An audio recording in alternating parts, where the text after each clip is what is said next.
Seb, who I love very much, is a fraud. You've been giving people the movie trailer, and today we're getting the full movie. Being a conscious leader and a conscious human, you actually have an edge because you connect with people better. People trust you more, and thus what happens is you can achieve more. It's kind of mental masturbation if you just have the awareness and no action. Where did this kind of framework come from for you? It came from when I heard about mental masturbation from you. I just continued to think about mental masturbation. I forgot about that one, dude. What I don't want you to know about me is... You've built these agencies and you've worked with these massive brands and you obviously have this amazing podcast. That's something that's easy to talk about doing, but I can imagine can also be some internal resistance. To what extent can I be delusional enough to bet on myself enough to know that I can make shit happen? People are less on edge. That's an edge for the business because they can be more productive. They can be more creative. I definitely want to see a world with more...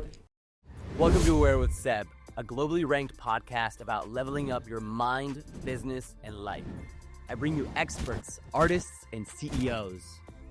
We talk money, biohacking, mindset, AI, leadership, and spirituality. Everything that makes you more aware. Because awareness makes better humans. And better humans make better friends, partners, lovers, and leaders. Let's go. Guys, welcome to a very, very special episode of Aware with Seb.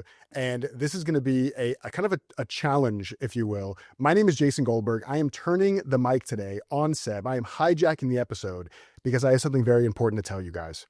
Seb, who I love very much, is a fraud. He is a phony. He's a con man.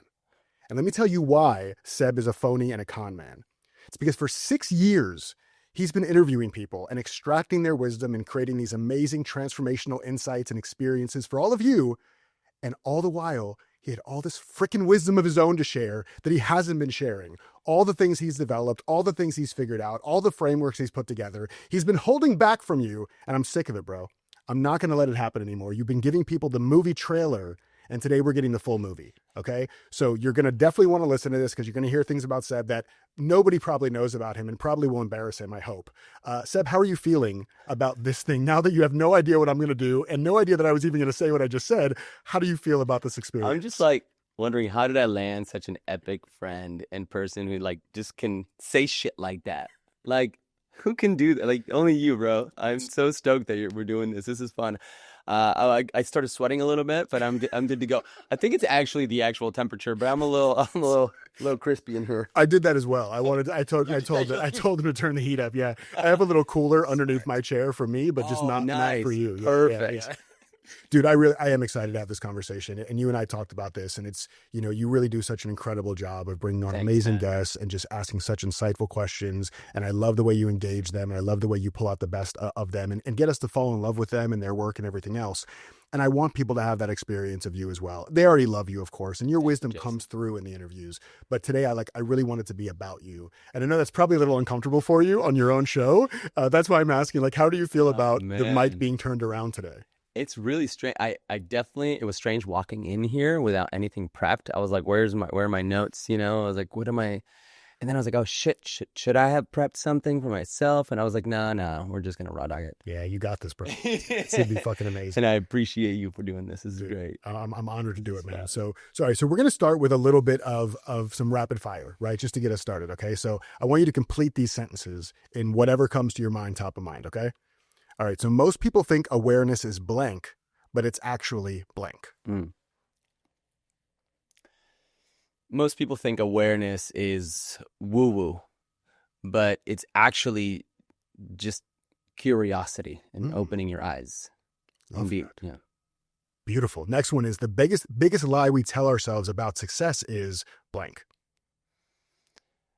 The biggest lie we tell ourselves about success is that it's tied to money. I heard that all the time. Yeah. Yes. Yeah. Me never. I never ever equate my net worth with my self-worth. That's never happened to me yesterday. Third one is, if I could only teach people one thing, it would be blank. If I could only teach people one thing, it would be laughter. You do that for me a lot, bro. You teach me a lot of laughter. Hell yeah. The most underrated human quality is blank. most underrated human quality is underrated.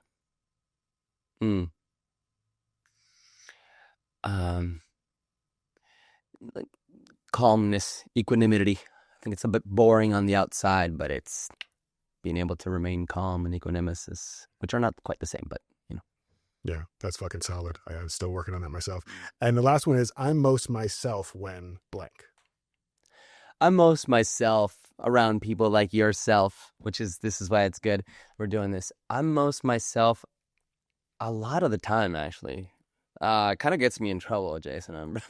I don't have that much of a filter, and I'm pretty myself most of the time. But most myself. There's just some people, some friends. I always like to say, I call it from God to douche. Yeah. So name of your autobiography. Yeah, from God to douche. From douche to God, I guess would be better. Better. At least we're elevating. Oh yeah. Where there are just some friendships where you could just be complete douchebag around and talk about the dumbest shit, things that are kind of quite trivial or meaningless.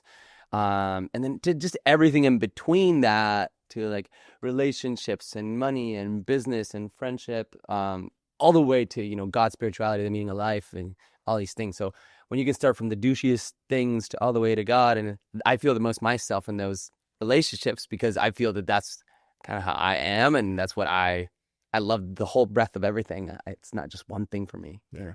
I love that. That's my experience of you too. We could talk about the pettiest, stupidest shit. Yeah. And then within 13 seconds, we're like, what's the meaning of life? Does God exist? Totally. Is God in this spoon? Yeah. And that's like sober. There's no drugs involved. That's just what we're talking about. Yeah. The spoon was not a reference for drugs. It wasn't at all. I just realized that was a bad Well, dude. So where did all this come from? Let's talk about little Seb for a minute. And I don't mean that as a weird euphemism. Like if we were following you around when you were a kid, yeah, were you the bookworm that was in your room and introverted? Were you the one who's taking apart your parents' vacuum and then not really able to put it all back together, but you were just super curious? Like if we were following you around, like who was little Seb? Yeah. It's funny you asked that. I think little Seb was kind of all of it. It was like I was a bookworm. I loved reading. My parents tell me that I was the first kid to learn how to read within kind of like my class. And so we went on this field trip and all the kids were asking me like, what does that sign say? And I would, slowly word out the words. What does that sign say? And I was like stoked. I was the first one reading. And then I read tons of books ever since I was really young, but also I could be a bit of a menace, but not like evil menace, just like kind of a little wild menace, like I like to have fun, just laughing a lot. I played a lot of sports, but also read a lot of books. So it's a bit of that, kind of what this is. Maybe this is where it comes from. Been there all along. And I think my parents were really supportive of that. Yeah. They were just, I have great parents. Both my parents were just so loving and so supportive. So I got to be myself. I was raised with a lot of joy. All the bullshit comes later. Right. All the limiting beliefs came later. Yeah. For me, I was very lucky that none of that came from an early age. I was just raised very, with lots of abundance of love and laughter and joy. So pretty great. Can't complain. Makes sense. Yeah. And I've met your parents. Your parents are amazing. Yeah. So this is like the parents that everybody probably wishes they had. And I can see now like what you are the same way now. You do have that whole spectrum of kind of who you are, that you can float back and forth between being like the funny guy, the sporty guy, the studious guy, like all that kind of stuff. I think that's so cool that you can go back and forth. And so with all those interests, what did you think, like maybe not when you were little, but when you started getting a little older, what did you think you were going to end up doing professionally? Like when you grew up, when you're kind of in high school, let's say, or what did you think was going to be your path career-wise? Well, I became interested in psychology really early on. Yeah. In high school, there was a psychology elective, which is kind of rare for high school. Yeah. And it was funny because it was with the guy who taught it was the basketball coach. And he was like 6'4", super monotone. Everyone hated him. Like they just thought he was the worst teacher. So people generally didn't care for the class that much. And I loved the class. And it's funny because he kind of loved me because he could see that I loved the class. I was kind of the guy, by the way, I was the guy in classes who I have never get that one right. Teachers typically like if the teacher didn't like anyone, they would like me. And then if they liked most people, they didn't like me. It was kind of a weird thing. Yeah, I don't know why. But anyway, so this teacher, monotone, psychology, I just realized like, hey, if nobody likes this class, nobody likes this teacher, and he's super monotone, and I'm still super into this thing, this is my jam. And even in junior high, everybody would come to me and tell me their problems and talk to me and open up. And I was like, what is this? What does this have to do? It's like, okay, this is psychology, this is psychiatry. I started thinking like, oh, maybe I'll be a psychiatrist. Like, that's what I used to think. Yeah. And then I was like, oh, fuck, psychiatrist, you got to go to medical school. That is not my jam. You know what I mean? I was like, that is not it. And then I was like, okay, well, psychology, you don't have to go to medical school. But I was like, but then do I really want to listen to people's shit all day? I was like, not really. Yeah. So I knew that the study of human behavior and understanding of how our brains work and how our behaviors work in general and our emotions and all that would be something that I would be always really passionate about, regardless of what I do. And so I was like, I'm just going to go ahead and go study this in college. And most likely I'm going to go into entrepreneurship of some form, and I'm going to mix business with psychology. Like pretty much everyone in my family had been an entrepreneur. 3 out of 4 of my grandparents were entrepreneurs, which is not that common even for that generation. Absolutely. Especially as one of my grandmas being an entrepreneur. That's not that common, So I knew that was in my blood. Mixing that with psychology and understanding human behavior, I knew that would help with relationships, with marketing, with all that stuff. So yeah, that's how it all kind of. That's really okay. So you didn't even have like a pivot moment where you're like, I'm going to be, an accountant. No. And then all of a sudden you kind of discovered the world of entrepreneurship and discovered psychology. This has been ingrained in you for quite a long time. Totally. There's like little pictures of me being like 7 or 8, and I would turn there was this like sort of foam couch that I had in my room. I can picture it as blue and green, and I would turn it on its side and I would get products up to sell, and I wanted to sell products. So I would have like a store. So my form of playing was like playing the game of selling shit. Capitalism, yeah, you were sure. Yeah. I was like, I want to, position it in a way that it makes you want to buy it. Yeah. That's okay. So that makes perfect sense. But then you've built these agencies and you've worked with these massive brands, and you obviously have this amazing podcast. So your whole thing about bringing all this stuff together, bringing in the spirituality and the consciousness and the business and all that stuff, that's something that's easy to talk about doing, but I can imagine can also be some like internal resistance for certain people, maybe not for you. And I want to know, was there any resistance of like, business people do this, and so you need to leave certain parts of yourself out? Or were you all in right from the beginning? Like, no, I understand spirituality, I understand psychology, that needs to be a part of anything I do business-wise. Yeah, I think that started to happen more in my late teens, early 20s. That's still young. One of the first business ventures was a baseball bat company. So we're making baseball bats from wood from Argentina. We're bringing them from northern Argentina. It was called Guayabi wood. It had these qualities that were different than maple or ash, the existing bats, and so it had these key differentiators. Bottom line is we were cutting trees to make a product. So that was the first like sort of, we're cutting trees to make the product. We need to make sure that for every tree that we're cutting, that we're planting too. So I really proposed that to the original, the kind of like the owner founder from the Argentinian, from the sawmill, the manufacturing facility, where they would essentially go cut the trees, bring them in, make the bats. I was like, hey, we got to stand by something bigger than just cutting trees down. And they were on board. It wasn't that hard to shift into that and go be like, okay, we can go be part of this other movement that is planting trees, so that every time we're taking down a tree. That was the first initial thing of like, okay, cool. Like it has to matter to bring in some form of consciousness into the business world. It was around then. Yeah. That's really fascinating. I didn't realize it was that young. 1920. That's a very young age to be worried and concerned about the kind of sustainability of the business that you're creating. Like, I think that's a pretty advanced concept. So then how did you bring that into like the agencies, for example, that you've built and other businesses that you've been involved with? Well, I didn't right away. That's the truth. And then because I didn't, I think right away, I started to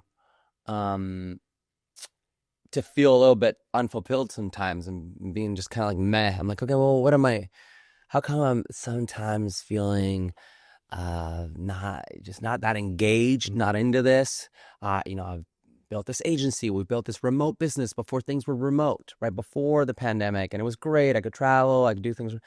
But then it was like, there's something missing here. And I was noticing, okay, well, sometimes I'm pretty excited about it. And those sometimes had to do when we were working with more conscious businesses or companies that were selling something that had a mission that was greater than just making money. And that's when I started to re-click back in of like, okay, wait, I really need to double down on this whole conscious business thing. Before it was just like it was a second nature of like, okay, we're cutting trees down. We shouldn't be cutting trees down. We should be planting 2 for every 1 we cut. But it wasn't like, oh, this is what conscious business is. And this is mixing spirituality. It was just like this makes sense. Right. Then is when I started to really realize like, okay, wait, this is why I am unmotivated versus motivated when I'm working with one client or another. And that's when I actually learned about this is conscious capitalism, or there's a term behind this, and there's organizations that are doing this. There's B Corps that are putting stamps on companies and brands that stand for XYZ. That's kind of how it started to formalize in my brain, at least, which was probably about 10 years ago. Okay. Yeah. Cool. And then at some point you actually found Conscious Capitalism as an organization and eventually became the president of the LA chapter. That's what, over the last few years? Or? Yeah. So I found out about it about 8 or 9 years ago. I was at a co-working space in LA. I went to an event. I was like, oh, this is epic. These are my people. These people are like... What's up, guys? I hope you're enjoying the show. If you love the show, please share it with a homie. It would mean the world to me. Also want to let you know that you can check out sebastiannaum.com for more resources like this, and also www.goglobal.agency, a digital marketing agency that's end-to-end, helping purpose-driven and mission-driven brands scale their impact. Again, that's goglobal.agency or sebastiannaum.com. Please hit me up straight up on Instagram, DM me, ask me questions. I'd love to connect with you and see what you thought about this episode or other episodes and what you want to hear more of. Much love. They are capitalists. They care about making money. They're go-getters, but they're also conscious, and they're also very, like, I could just see like the energy in that room of how people related to each other. It felt very like they weren't trying to take away from each other so much, and they were sort of co-creating more. And I know that word gets thrown around a lot, and I kind of roll my eyes at it myself, but they truly were co-creating things. And I was like, oh, this is my jam. I need to attend more of these events. I need to, there's a book that I could read. There's a person I could listen to. Like, that's what I started to really tap into. And then, about 5 years ago, they asked me to be on the board as a marketing chair. And then I've been the president for about a year. That's awesome, man. Yeah. It's so cool. I think that there's a challenge for a lot of people. And you said it at the top of the conversation today about you're you are the most yourself pretty much all the time. Like, we even went to an event last week, and I'm going to call this thing out because I thought it was very funny. And this person came up to you and was like, we met through so-and-so. And you're like, I don't know that person. And I'm like, nah, yeah, it was so-and-so. And I'm sitting there. So my like inner people pleaser is just being like, dude, just say, just say, just like, yeah, totally. I love that guy. He's amazing. I'm going to invite him to my wedding one day. And you're like, you stuck to your guns. You're like, yeah, it's great to see you. It's great to see. But I have no idea who that person is. Nor who you are. Nor who you are. I don't know who you are. so there's this level of like authenticity where you're unapologetically yourself in a loving way. You're not being a dick. But the reason I say this is because you seem to, and it seems like it's been a long thing for you that you've been doing. It's not a new thing. You seem to be able to mate these two pieces of yourself really well. This, like, the spiritual side and the business side, the conscious side and the capitalist side, right? There's probably people listening to this right now that feel like they have both those sides, but integrating them feels too scary because it is, as much as conscious capitalism has become a massive movement, it's still foreign, I think, to the majority of people that are capitalists, right? Yeah. So what kind of advice do you give people who see that there's these two parts of themselves they're not bringing together for fear of like rejection or just being looked at as weird? What do you say to them to start integrating more of that? Well, there's also probably people that are hearing this that actually only know one side of me that are going, is that really Seb? Like, I only know one side of him or a parts of it. Like, is that really who you are? And I think that I'll come back to your direct question, but for me, it started as a very personal thing of allowing myself to integrate me as a multidimensional, multifaceted human who can have all of these things existing at once. That I don't need to just be a business leader. I don't need to just be someone who, is a creative or someone who just has fun with his friends or just is an athlete. So it's like once I kind of started integrating all of that, to me it clicked that all of that things like that can be integrated into business, for example. Yeah. And so I think it could be a part, at least for me, based on my experience, that could be a thing for people where perhaps they have trouble themselves integrating lots of very different aspects of themselves. So it's hard for them to see how that can work. Because I have a lot of friends who are like, fuck that, dude. Like, this is just like, I just gonna make some fucking money. I gotta feed my family. I gotta do this and that. I don't give a shit. Like, this is what I'm gonna do. I don't care. This is woo woo stuff. Yeah. You know. And then I got the homies too that are so on the woo woo side of things where they're kind of hurting themselves because it's like you're barely able to live, right? And so you're actually struggling and stressed and all that. So I think your question was, how can we help people see that those things coexist? And there's just so many examples now, man. There's studies, there's data, there's studies done by like Accenture showing that 60-something X% of businesses that have a mission behind them that are creating impact after 10 years of existing bring in X amount of revenue, lower turnover. There's all these data points that I should probably know them exactly, but I'm not kind of like one of those data spitters. Yeah. But there is data out there that now supports it. Yeah. So, however, it tends to take a bit longer. So it does tend to take a bit longer. And what that does is it builds serious brand loyalty. Mm-hmm. People see that in the long run. But it's tough because a lot of companies maybe don't have the chance to last that long or the patience. Yeah. But another thing I say too is, in my opinion, it's really important to just get going and get moving. Yeah. And as long as it is part of your DNA in there, you're not going to be able to do it all. You're not going to be able to do it all perfectly, right? So it's like, if you've got a lot of bad habits, if you got, 5 bad habits that are crushing your health, like some people are like, yeah, cold turkey, all 5, whatever.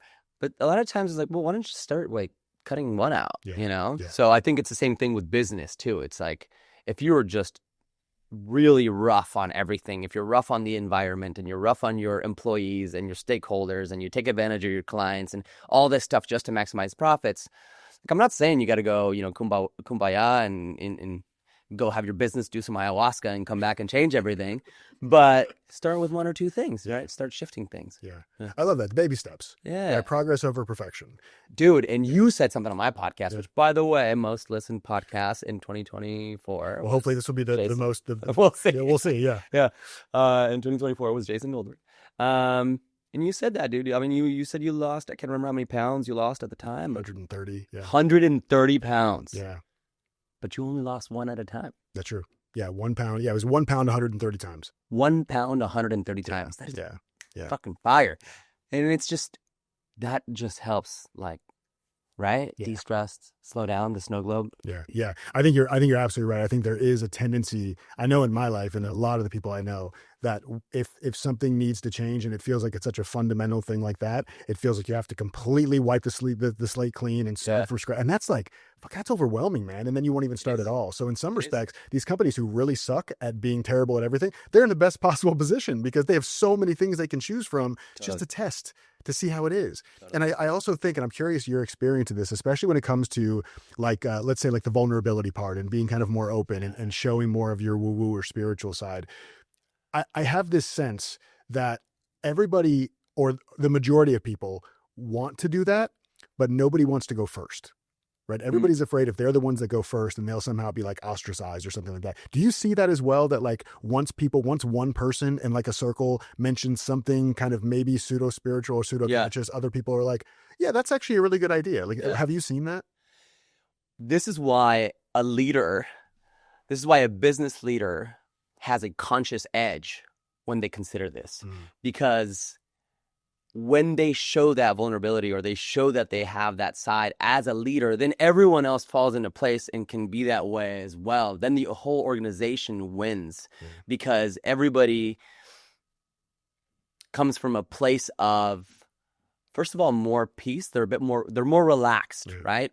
When a leader can be a conscious human, people they're less on edge, right? So that's the edge for the business. If people are less on edge, that's an edge for the business because they can be more productive. They can be more creative. People want to stay longer. When your business starts growing, this is what I've noticed. The biggest thing is people leaving and having to bring people back in and train them and finding talent and this and that. This happens way less when you have an epic conscious leader with a mission-driven business and impact behind the DNA with everything that's happening. So it's really just really advantageous. So absolutely, when one person does it, everybody kind of falls into place. But if it's being led by assholes, or not even by assholes, but if it's being led without any of that in mind, it's tough for everyone else to loosen up because then you're just kind of looked as a weak link. Yeah. Then you just seem like the weak one, right? Yeah. And I'm not saying that the other way doesn't work. It definitely works. Right. You know? Depending what you consider work. Yeah, no, right. It works in terms of making money. Right. I just don't think it works in terms of progressing the world. Right. And progressing us as humans. Right. Yeah. 100%. Yeah. Well, and so it's funny. So you mentioned this and I want to talk about this. So this whole idea of the conscious edge. Right. Yeah. And this is a philosophy. This is a framework of yours that I didn't personally know, but I had known you for years and I didn't even know about this until a recent conversation. Right. And so I know you talk about like awareness, action, and achievement as being kind of a part of this, framework of the conscious edge. So how did this all come together for you where you realize that if you're kind of, taking action without the awareness, it's just kind of chaotic, bullshit. Yeah. And on the flip side, it's kind of mental masturbation if you just have the awareness and no action. Like, so where did this kind of framework come from for you? It came from when I heard about mental masturbation from you. I just continued to think about mental masturbation. Forgot about that one, dude. Oh, that's so good. I gotta start using that. My license plate on my car. Mental masturbation. Oh my goodness. That's so good. Well, here's the thing, right? I think that, so when people think of consciousness and awareness, again, I believe that people see it as a woo-woo weak thing. Yeah. This is why I'm calling it the conscious edge, because being a conscious leader and a conscious human, you actually have an edge, whether you see it or not from the get-go or not, you really have an edge because you connect with people better. People trust you more. And when you have a greater mission to things, people will follow you more. And thus what happens is you can achieve more. So it is an actual edge to be a conscious human, right? It is not a weakness by any means. So how did this come about? I mean, I started thinking about really how it came about was, it was kind of like, I kind of want to make conscious cool. Yeah. Let's make conscious cool again kind of thing, right? Yeah. It's like, and it is a word that is, again, it's a word that's overused. I hate how words are so overused, but some words just, that's what they are. So consciousness, awareness, whatever it may be. I think it's fallen into this hyper spiritual word. And for example, when John Mackey, founder of Whole Foods and the founder of the conscious capitalism movement, created that term or coined that term or whatever and coined conscious capitalism, it was very early on and people saw it as kind of bullshit. They were like, that's an oxymoron. That doesn't even go together, right? So, and that's still a term that for people doesn't quite go together. They're like consciousness and capitalism and this and that. So for me, it was like working around that and more around the humanness and human beings and leadership, right? We're all leaders of our own lives, right? So we're all self-leaders of our own lives. We're leaders of others. And even when we're not the CEO or the founder, you're still leading things. When you're at work and you're leading a meeting and you're leading by example. So even if you don't think you're the example, you're still leading by example. Yeah. Whether your example is shit or good, you're leading through your example, right? So if you've got awareness built into your sort of your practices, you've got that conscious edge because again, you'll be able to connect with people better. You'll be able to bring your passion into things, which will make you more creative, more productive. And people just want to work with you. They'll follow you, they'll support you, and you'll achieve more. You'll have more success by having that conscious edge. Yeah. I agree. I mean, that's my experience as well. And I think most people still, I shouldn't say most people, a lot of people still, I think, fight against that idea. Yeah. And it's not going to be until they either look at the stats like you're talking about and see that it's there. But I think even more importantly, they got to test it for themselves. They got to see. Dude, I still fight with it sometimes, right? I mean, we all do, right? Yeah, of course. So you get into the hustle mentality of like, the only way that this is going to work is by working harder. Well, this is more actually about like hustle culture in general, but not necessarily about conscious and unconscious. But like sometimes I'm just like, the only way this is going to work is by working harder and longer, and I'm forgetting about the why, and I'm forgetting about the mission, and like, okay, am I really seeing it? Another thing about having that conscious edge is that when we are curious about when we are more aware about everything in terms of like, I have a curiosity around what my world is, about my teams and my people and my product and these new marketing techniques and all of these things where I'm willing to not just like head down, work, but just sort of step back and be curious about the world. That way I can obtain more awareness and I can be a more conscious human because I'm now more regulated. My nervous system is more regulated. Yeah. And if my nervous system is more regulated, I'm going to act from a different place, right? Yeah. I mean, I started noticing this thing, Jason, that I started noticing very clearly. I would get tired at different points throughout the day, and I thought it was a physical thing. Mm-hmm. It was, I'm having a glucose spike, I'm having a this or that. It was coffee enema or something. Yeah. I need coffee enema. That's the trend for everybody talking about coffee up your butt. And if you guys think that's a joke, it's not a joke. People do that in LA. Yeah.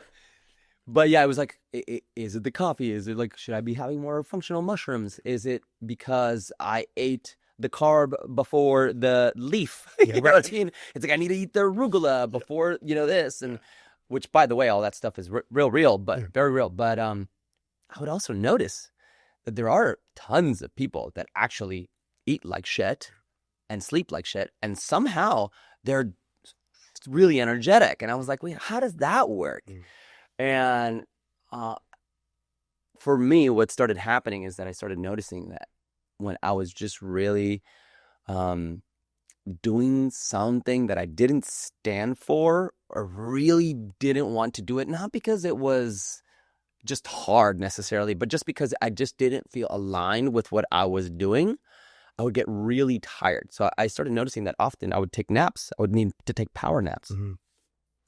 And I was like, there has to be something wrong with me. Like, this is a health thing. This is crazy. I slept 8 hours. I worked out. I ate healthy. And then it clicked, dude. It was literally that. It was just lack of alignment to the things that I wanted, like that I was doing. Not lack of desire of doing something hard. Just lack of alignment, right? And for me, I'm so glad that I started noticing it, because it doesn't happen anymore, right? And even if it's a tedious task that I don't want to be doing, sometimes it would go down that route of tiredness. It was this reaction of like, I want to nap. But now it's like, wait, this is a tedious thing. It's a little difficult, but why am I doing it? Is there a reason why I'm doing this? Is there a greater why? Is there something that can just kind of light my fire a little bit inside of me of why, I'm existing and I'm alive and I'm doing this because I want to be doing it and I get to be doing it. And it's almost like I'm not tired anymore. It's immediate. It's as if I just like had a triple shot of espresso. Fucking weird, man. Yeah, no, but it's crazy, right? But it's not though. And I think that it's really interesting because I think a lot of people will, and myself included, will sometimes mistake something being effortful with it not being, quote, for them. Right.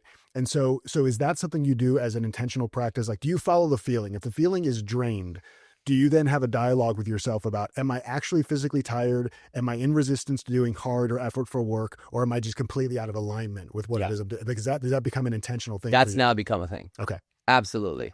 Especially if I know that I had good sleep and I ate well and there's no reason, right? Yeah. Then I'm asking myself that. Excuse me. And I think that we've gone into this biohacking world that we have become obsessed with. And I believe that our emotions and our alignment in our hearts have way more to do sometimes with our physical health than all of the external physical biohacking things that we could be doing. Yeah. And that's why it's interesting. That's why, so now, for example, there's all these studies around alcohol and how like not even one drink of alcohol is good for you, right? And like scientifically, I'm sure like that's the thing, that's the case, right? And then you look at these blue zones and virtually all the people in the blue zones, like drank and drank wine, right? So, but really what it wasn't because it's not the wine that was the problem, or it wasn't the drinking, it was the community that they had.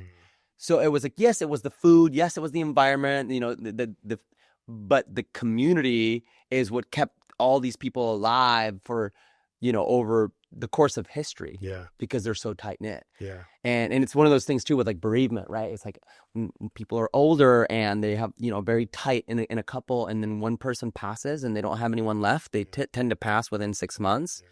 It's this sort of like meaning that we have. And I mean, it's crazy if you think about it. Like solitary confinement is the worst thing you can do to a human being. The worst. Yeah. Not torture. Yeah. Solitary confinement. So anyways, going back to that, it's this meaning, this well-being, this connection to humanity, and then tying it back to work and things like that. I think alignment is big. Now, if someone is in the beginnings or stages or something, if you're doing something that just you're like, I know I don't want to be doing it, but it's part of the journey, and that it's just a stepping stone. I think that there's something behind that, because I think you can get behind where you want to go to next, and knowing that this is what you're doing now, and then you can implement joy into that thing. Right? I think about, and this is not a specific example of that, but there's this guy at my building. I live in a large building. It's tall, there's a lot of units, and there's the guy that basically cleans. I mean, I just see them as he's not quite like the handyman. He's sort of mostly cleaning and just sort of making things are in order. He picks up the trash, and this guy, Daryl, shout out Daryl. Daryl is the most joyous man I see on a daily basis. Every single day, that man is stoked to be alive, doing what he's doing. And I believe that in this case, for him, it's not a stepping stone into something else. I just believe that he feels aligned with his work because he has a mission there, and he is helping the place stay put and stay clean and look good. And he smiles at everybody, and it elevates the energy of the entire building. So you could literally be picking up trash and feel aligned. So it's not about the caliber of job. I think the alignment and being part of something greater and having that mission is a conscious edge. Yeah. That's a massive part of the conscious edge, 100%. And I'm wondering too, because I feel like what you're talking about there, I love that. And there's the old story in the early 60s where, the JFK had decided that we were going to put a man on the moon by the end of the decade. And there's a story of him going to NASA and touring the facility, and he sees a janitor that's sweeping the floor, and he walks up and he says, "Hi, I'm John Kennedy. What do you do here?" And he said, "I'm helping to put a man on the moon." Oh, I love that. Right. But here's the thing is that my curiosity, I thought of that because of this guy. My curiosity though is I think a lot of people will require that the job give them that meaning. And I'm wondering how much of this is you deciding that whatever job you might be in, maybe you're not living your dream. Maybe you don't have you haven't started the business yet, or you're not in your dream job, but you have to find a way to stay in alignment with where you are until you can get to where you want to go. How much of this is creating that meaning for yourself, given your circumstances? Yeah, that's a great question, Jason. I think we can create so many things in our own brains and decide on something and believe in it, and then it is that. So I think there's a lot of that. It's interesting. I don't know. I was just thinking about an example there of, like, for example, I have friends that work at SpaceX, and they admittedly say, "Hey, Elon, as a leader, as a human, he's really rough." Yeah. It's like, this is actually a horrendous working environment, but I am so passionate about the mission. Yeah. And they love it. So it's quite interesting. So I think there are examples of sort of, there's a greater mission, even though it's not being led consciously per se or whatever.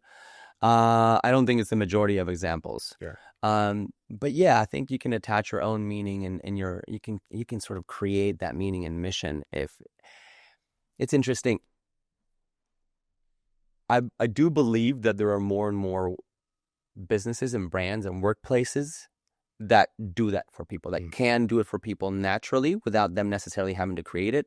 But can someone go and do a regular one and then make it their own mission? Yeah, I think they can. Because even one of the things you said on my podcast was that you had decided at one point that what you wanted to do, no matter what, is to bring 5% more joy to the room, to the conversation, to whatever it was. So that is something that gave you meaning, and that was sort of a personal mission that you had. So you could be doing that in any job, in any work, with any leaders, with any teams. And if you're doing that, you're going and bringing 5% more joy. It means that you're probably emanating joy. You're feeling it. You're living more aligned. Yeah. Life is better that way. Yeah, 100%. Regardless of where we work in. Yeah. Yeah. And I feel like if you're one of those people too that does need to create your own meaning because you're not necessarily in a place that gives it to you, then the conscious edge is actually even more important, because now you need to have even more awareness and even more consciousness, because you have to truly craft and curate every single day what your perspective and your approach is going to be to whatever it is you're facing. So this model and this framework, initially when we were talking about it, it's okay, this is for people that are already doing the thing to accelerate that thing. But now I'm realizing it's even for people that are not doing the thing yet, 100%. to get them to a place they can do the thing. Is that fair to say? Yeah, absolutely. Absolutely. Yeah. By the way, there's some really interesting themes that play around this on Severance. Did you watch Severance? I only watched the first few episodes. I really loved the theme of it, the idea. Yeah. I didn't dig deep into it yet. It's what I'm not a huge TV guy, but it's one of those series that completely blew my mind. And there's so much around sort of like work and life and those separations and kind of their own intricacies in the world. Yeah. And mission. Anyway, I think a lot of people would actually like that. I think there are a lot of people who are in jobs that wish they could have a thing like Severance 100%. that cuts them off. I think they already did surveys. I think they did surveys of people that were like, "Hey, if you had the opportunity to get severed, would you do it?" And people say yes. Dude, it's wild. But that should be shocking to people. Are you kidding me? Like the fact that you would say yes to that. Yes. And I know when I was in my like old corporate jobs, I 100% probably would have said yes to that. I mean, and for whoever's listening to this that doesn't know anything about the show, the premise of the show is that they do a procedure in your brain, which essentially separates, that's something in your brain that when you go through an elevator into work, you completely forget about your personal life. You have no personal life. You're only existing in that work environment. And then when you get out of work, you go back through the elevator, and then you get back into regular life. And regular life is just regular life. You don't even know what you do for work. And so, which is a absolute fucking trip, because technically anytime that you're in that life, you're only in that life forever. Because if you don't have memory of the other one, that means you only live your personal life forever, or you only live your work life forever. And so it's quite it's a total mindfuck. I may need to jump back into it, actually. Now that we're talking about it again, I'm like, I think I need to jump back into it. Bro, season 2? Yeah. The last episode of season 2, bro, I was watching that shit alone. Yeah. And the amount of feelings that I felt watching that I hadn't felt that watching anything, where it was like laughter and euphoria and sadness and just everything. I was like, what is happening? Like tripping out, dude. I'm like, really? This is how you make a fucking season finale, season finale. Yeah. When you're giving me all these emotions, like out of nowhere, I'm by myself. I'm like looking at, like, did you see this? And there's like nobody, you know what I mean? Like that's how good I think it was. And I just talked it up so fucking high. So there's no way you're going to like it as much. I'm going to watch it now. I'm going to watch it and then blame you if I waste my time. Yeah. You need to get Adam Venmo Scott request on the me. podcast. You got to get Adam Scott on the podcast. Oh my God. Oh, dude, that would be great. great. I loved him in Parks and Rec. So now I got Yeah. to dig more into this. All right. So I want to do another kind of rapid fire ish here. And these are kind of getting a little bit more on the vulnerable side, if you're open to that, which I think you typically are. Again, this is you kind of being cool that you are all the time. God to douche. The douche to God. So yeah, I totally messed that one up the first time. So, so I want you to finish these 2 sentence stems. The first one is, if you really knew me, you'd know that I blank. If you really know me, you'd know that I am very connected to God. Say more. That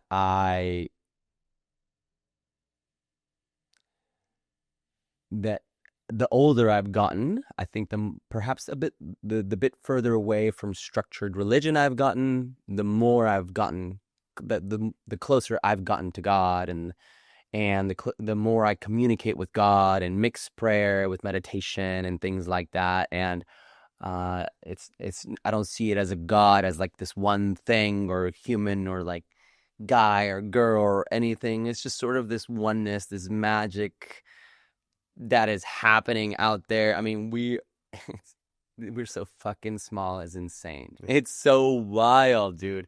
That shit fascinates me, man. Like space fascinates me because the galaxy is so massive. Yeah. Massive. Just our galaxy.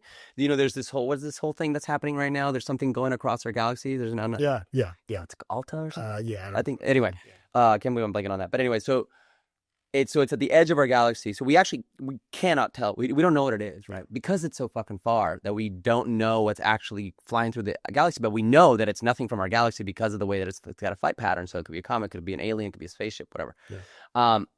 That's how far our galaxy is.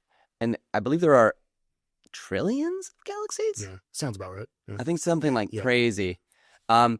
So when I think about that, and I think about the massiveness of this miracle of the universe, I get fascinated by it. And that to me is what I end up referring to as God.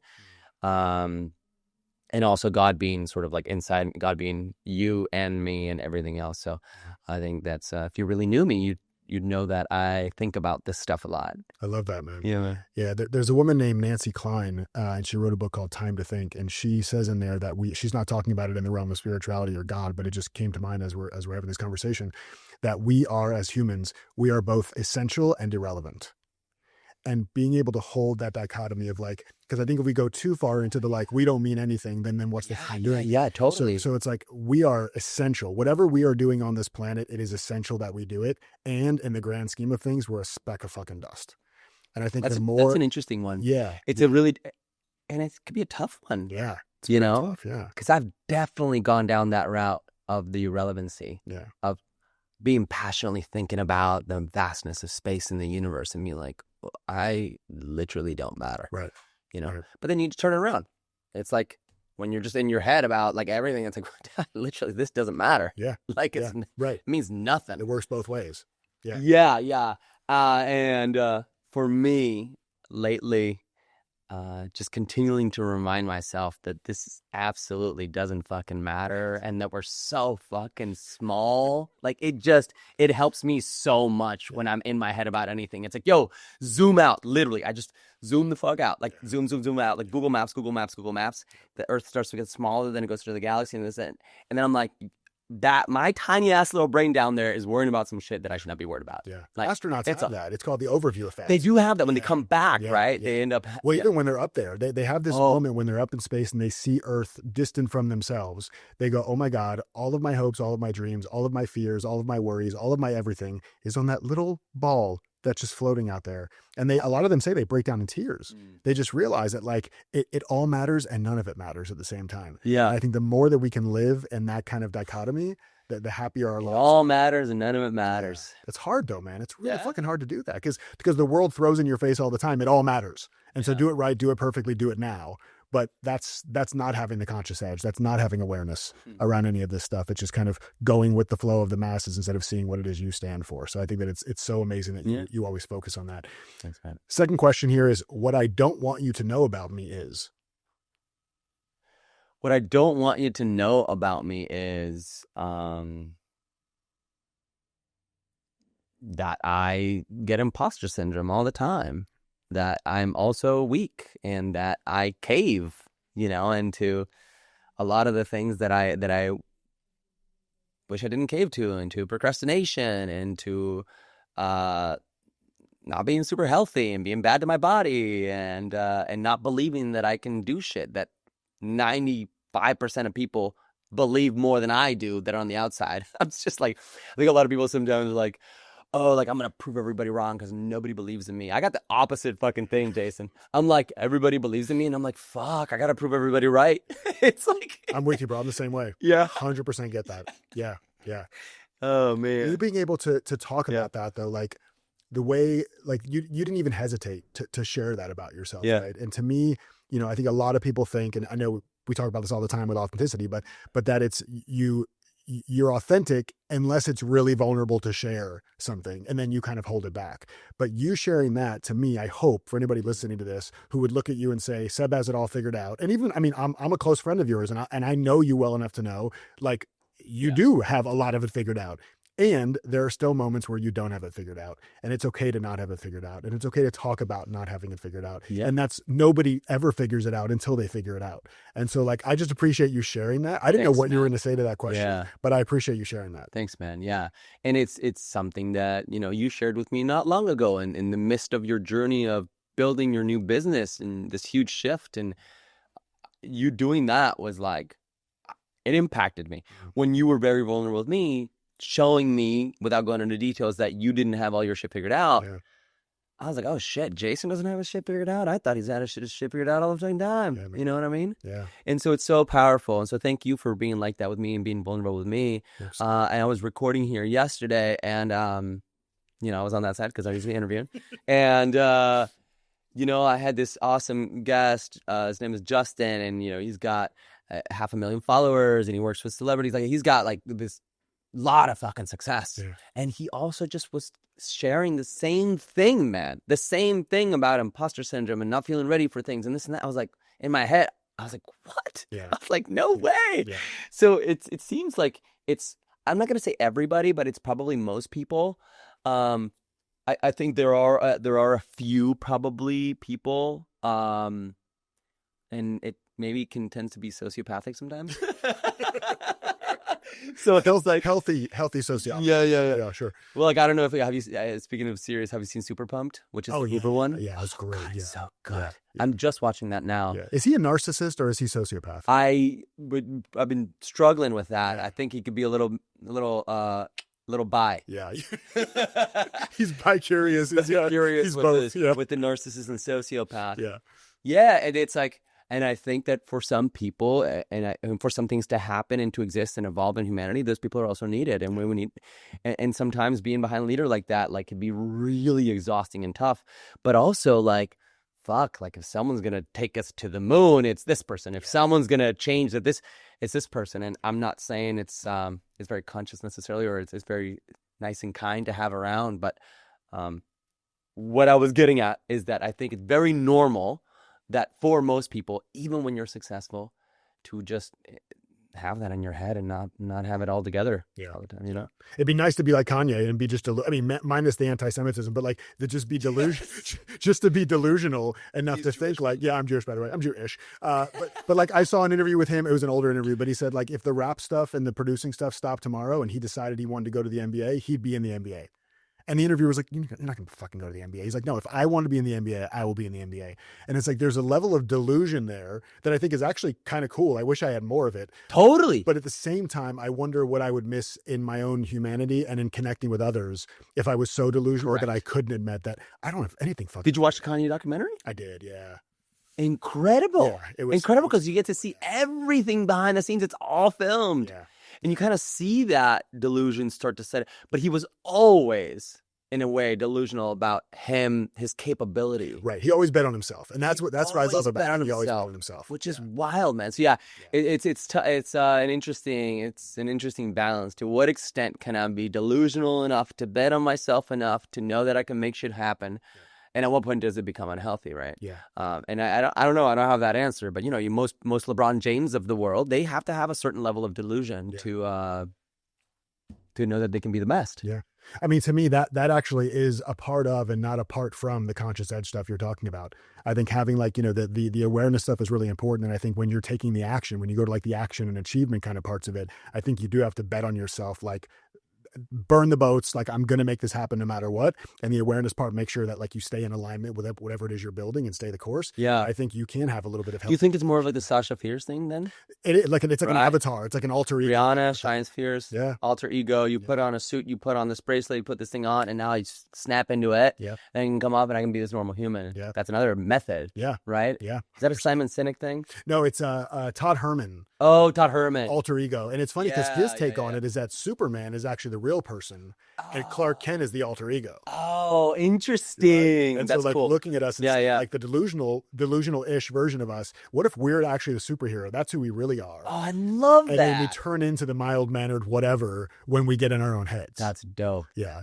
That's really cool, Jason. It's I kind of just got chills a little bit, which sometimes like confirmation of like something really hits. See? There you go. We're actually the superhero. Yeah. Our alter ego is that Little puss. That fucking overthinking little bitch. Lovingly overthinking little bitch. Lovingly, I love you, you little bitch. You overthinking little bitch. I love you. All right, we're gonna do a little bit of true and false now. That's funny. Okay? So I'm gonna read you a couple things, and I want you to tell me if it's either true or false. Okay. And then I'm gonna give you 30 seconds or so to defend your answer. Okay. All right. So the first one is true or false. Self-awareness without self-compassion is just organized self-hatred. True or false? Self-awareness without self-compassion is just organized self-hatred.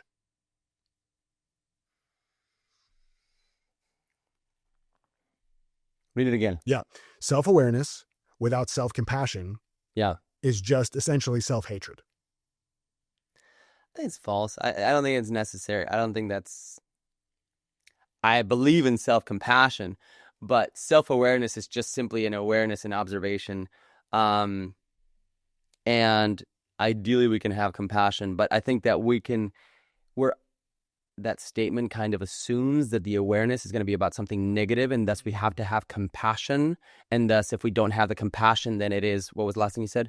Self-hatred. Self-hatred. Yeah. But what if the awareness could simply... The awareness is just awareness. Awareness is just, I am aware of X, Y, Z. So if I am aware that... I'd almost take it back, shit.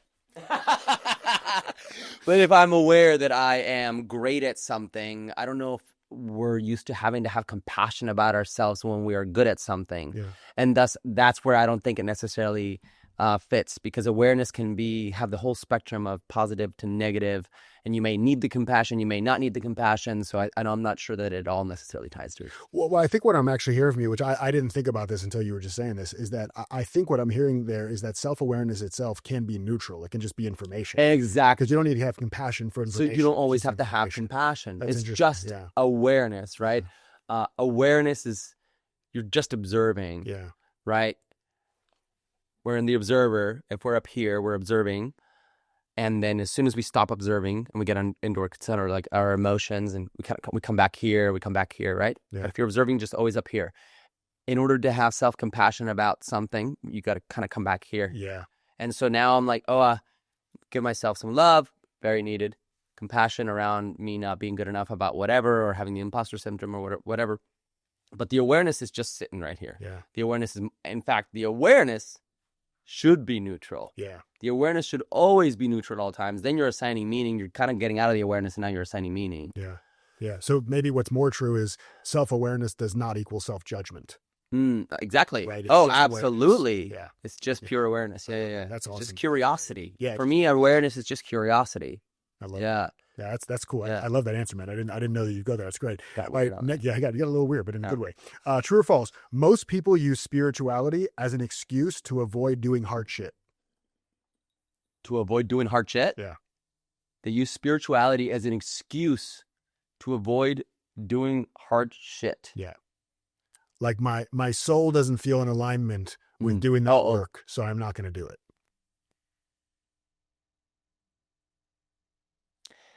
A lot of people probably do that. I don't know if most people do that. So I'm still going to go false. I'm going to stay positive on that. Okay. I believe that, I hope that most people use spirituality to, I think most people use spirituality to have meaning. I think that's what most people use spirituality for. It's just to have some sense of meaning, because they don't, it's like anxious ridden to not have meaning. But this is more like on the traditional religious side, I think. Man, these can go anyway. Yeah. It's showing me a lot. Just the answer to these last few questions. I mean, I know this about you too, anyways, but these last few answers to these last few questions, they show me how non-judgmental you are. Like, that's what I'm getting from this. Because I think had you said the other way, like, yeah, a lot of people just fucking spirituality is a bypass. And even if that is true in a lot of people's experience, your mind and your heart went to, well, let's see the best in people. I kind of saw the best in that one. Yeah. That one I did. You did it with the last one too. Like, but I love that about you. It's showing like at your core and your heart, even things like this that could be controversial, you still come from the heart and with a lack of a lack of judgment rather, which I think is really beautiful. I love that. Thank you. I think I work on judgment all the time. those came natural, which is nice. Yeah, yeah. I usually judge in my brain, and then I stop myself. I'm aware. I see. Stop the judgment. But see, and then it becomes kind of your natural state, like you just did it now Maybe, without yeah. thinking about it. So I think that's amazing. Let's see if the Very last deep smash or pass. Yeah. This is like a very elevated smash or pass. You know what I mean? I love it. There's another food series that I really love. It's called Fuck or Suck, but it's about food. And so he he makes the recipe and either it fucks or it sucks. Oh, and that's great. his thing. But the name is just amazing. It's great. I'll have to send you the account. It's awesome. Okay. And the last one here, true or false, most people don't have limiting beliefs. They have limiting commitment.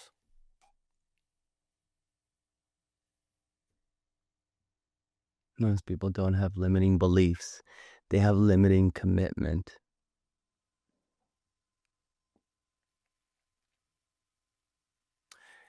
Yeah. I mean, I think that just goes, that's more, I think that's more of a smash because of, I think they really go hand in hand. In order to, you can sort of have a limiting belief and then still commit to something. And the more you commit to it, the limiting belief starts to kind of go away because you realize that the action and the commitment are sort of like fading that limiting belief. And then if you lack that commitment completely, that limiting belief is just gonna I like that one. Yeah. Well, and it's actually, I like what you said there because I think a lot of times the tendency, especially people that are really into personal growth and everything else, is that I need to work on my mindset first in order to take the action. Where sometimes what you're saying here, you take the action first and the mindset stuff kind of becomes irrelevant. And I think that's, again, why in the Conscious Edge framework, action is so important. You don't have, your framework is not awareness, meditation, and journaling. Yeah. Right. Which is all lovely things. Yeah. I do all those things and they're great. But you've perfectly mated the fact that you have to think about the thing and be aware, but then you have to actually fucking do something with it. Otherwise It's mental masturbation. Right. So that actually makes perfect sense to me that you went there. We need to coin mental masturbation. Is your mentalmasturbation.com available? I'm not going to check. Yes, you are. I will check. My algorithm is curated. I am not going to screw it up by throwing mental masturbation. Oh yeah, I'm sure it's curated. Let's not talk about that. Okay, so I want to shift gears now and let's talk about the future for Seb, especially, right? So one of the things I'm really excited for you about is like your book you're writing and you being on more stages and sharing your message with more people. Yeah. You're obviously already doing a lot of impact stuff with the brand and with conscious capitalism and with the agencies and with the podcast. Why is it important for you now to kind of go and be on stages and do this kind of level of service and impact in this new way? Yeah. Thanks for asking, Jason. This is a concept and something that I believe makes better humans. It can really improve businesses. It can drive mission into businesses. I ultimately believe that the world can change for the better with better companies and businesses, because companies and businesses, capitalism has progressed health tremendously, has progressed sort of any kind of invention that has made our life easier, more comfortable, etc. And that same capitalism has completely fucked and ruined a lot of society, our environment, our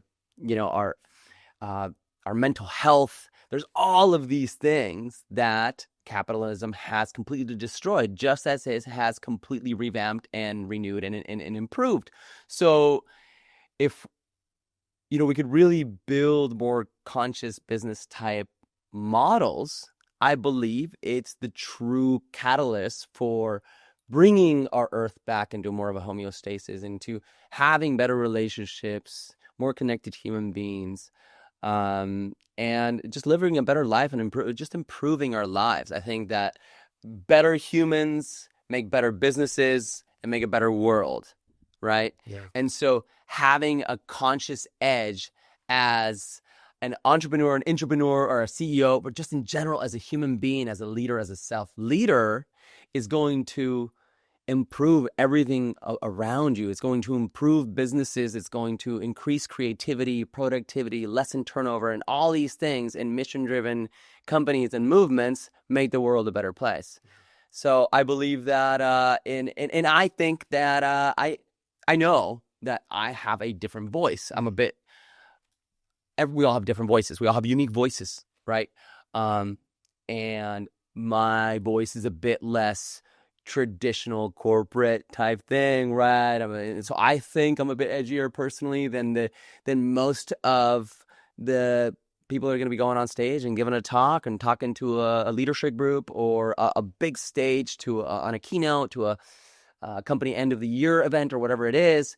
And I believe also that, for example, podcasts and social media have sort of normalized different types of personalities and have accepted it more. And so I think the world is more ready than ever to hear voices that are a bit edgier and different and a bit more degaff and raw and humorous and all these things that can still introduce conscious concepts to make the world a better place. Yeah. So, I love that. I think you're perfect for that because I think you straddle that line really, really well. You're not the one who's going to go in and again, make everybody sing Kumbaya or tell them if they meditated as a team that their profit will grow. You're not saying that. You're saying there are real practical things that you do. And the foundation of how you make those decisions and what you do comes from this conscious edge. Yeah. And I think there's so many companies that are always looking for an edge, but I think for most companies, the edge ends up being like a flavor of the month marketing tactic or something. And this is like a foundational thing where now more than ever, based on everything you've said here today and everything that we know about kind of what's going on in business is so necessary, man. So I think you are the perfect person to be doing this stuff. Thanks, man. I appreciate it. I appreciate that. I think that, the brands and companies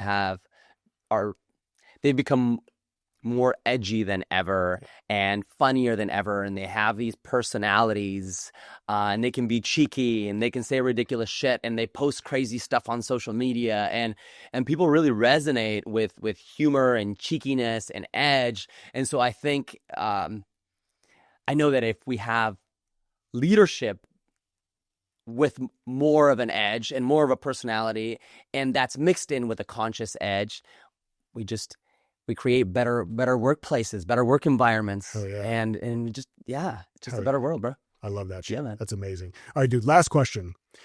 There is a famous song by Louis Armstrong, What a Wonderful World, right? Mm-hmm. And I see trees of green and clouds of white. I love that song because that song is him painting a picture of the world that he wants to see and the world that he wants to be a part of creating, okay? So if Seb was going to write his lyrics to that song, what kinds of things would be in that song? What's the world that you want to see and that you want to contribute to creating?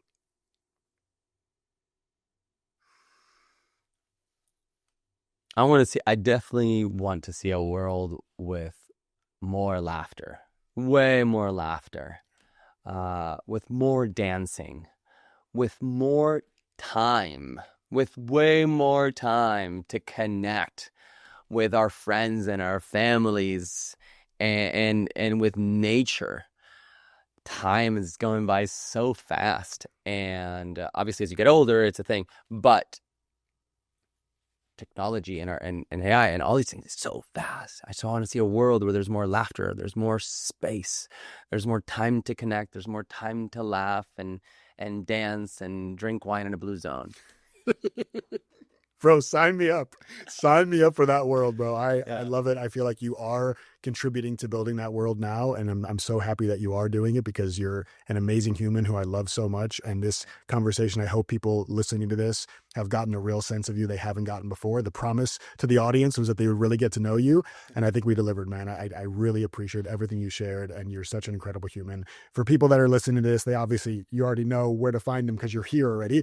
But people, if you are booking any kind of speaking engagements, end of the year things, banquet things, whatever you're doing, this is the guy to talk to, seriously. Because the conscious edge thing, man, seriously, they need to hear it. Like, all jokes aside, they need to hear it. And it's so important right now. So get in contact with Seb. Media at sebastiannaum.com, I think, is a good address to email in. And you will not be sorry. This is one of those things where you'll probably get a promotion for hiring Seb to speak at your event. So go to it. Seb, thanks for letting me do this, man. I really appreciate the trust and you letting me do this and for everything you shared. Jason, you're a badass. Thank you for your kind words. And thank you for just being you, man. Like, you were amazing. You were the way that you just articulated your questions and asked, and your presence, brother. I love you. I appreciate you so much. Thank you so much. Love you. Thanks for bringing 90% more joy to the world. Yes, success. Thanks. Love you, bro. I hope you enjoyed that episode. If you like the show, please subscribe or share with a homie. It means the world to me. And honestly, straight up, just hit me up. The easiest way on Instagram, SEBNAUM. Ask me questions. I want to be here as a resource and a source of inspiration. I hope you have a beautiful rest of the day. Much love.